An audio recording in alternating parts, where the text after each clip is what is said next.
Shalom pendalaman Alkitab Clearside. Daniel 6 disadur dari santapan harian. Teguh beriman. Setiap warga negara yang baik mempunyai kewajiban untuk mematuhi beragam peraturan yang ditetapkan oleh pemerintah. Secara khusus kita orang Kristen telah diajarkan untuk takluk kepada pemerintah yang di atasnya. Kita meyakini bahwa pemerintah di dunia berkuasa atas kita untuk menciptakan ketertiban.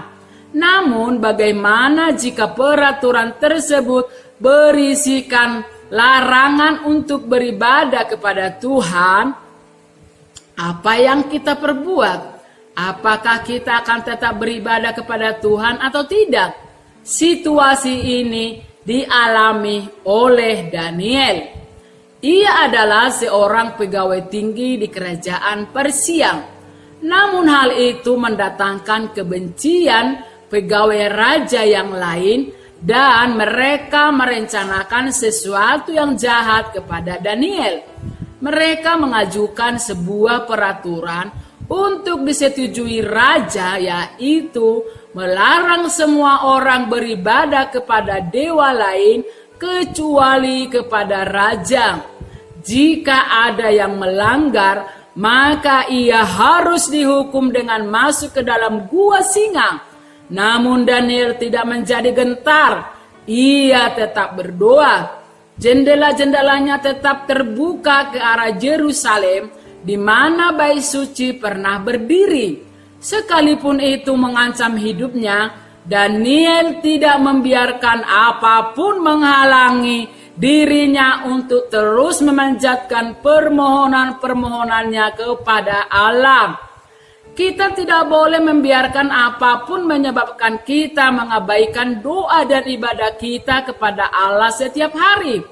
Meskipun pemerintahan yang berkuasa membuat aturan yang membatasi karier atau usaha kita, hubungan kita dengan Tuhan Yesus Kristus harus tetap kita pertahankan. Orang beriman akan tetap berdoa meski itu akan membuat orang lain membencinya. Daniel 7 disadur dari santapan harian. Tegaklah dalam iman. Penglihatan didapat Nebukadnezar dan Belsajar berisi pesan-pesan Allah tentang situasi masa itu. Namun penglihatan didapat Daniel berbicara tentang hal-hal yang akan terjadi di masa yang akan datang. Penglihatan itu begitu dahsyat sehingga Daniel merasa gelisah. Mengapa? Ia melihat 4 binatang aneh keluar dari laut. Yang pertama rupanya seperti seekor singa. Yang kedua seperti beruang.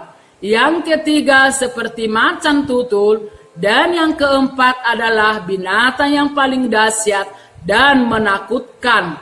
Yang lebih ajaib, ia melihat Tuhan. Lalu ia mendapat penjelasan tentang semua itu. Keempat binatang menggambarkan 4 kerajaan besar di dunia, yaitu Babel, Media, Persia, Yunani, dan Roma. Mengapa Allah memakai binatang untuk menggambarkan keempat negara itu? Tampaknya di mata Allah, keempat kerajaan itu memiliki karakter bagai binatang buas, merasa berkuasa atas mereka yang lemah. Padahal masa depan kelangsungan hidup orang-orang yang merasa diri kuat ada di tangan Tuhan juga. Mengapa Tuhan memberikan penglihatan masa depan kepada Daniel?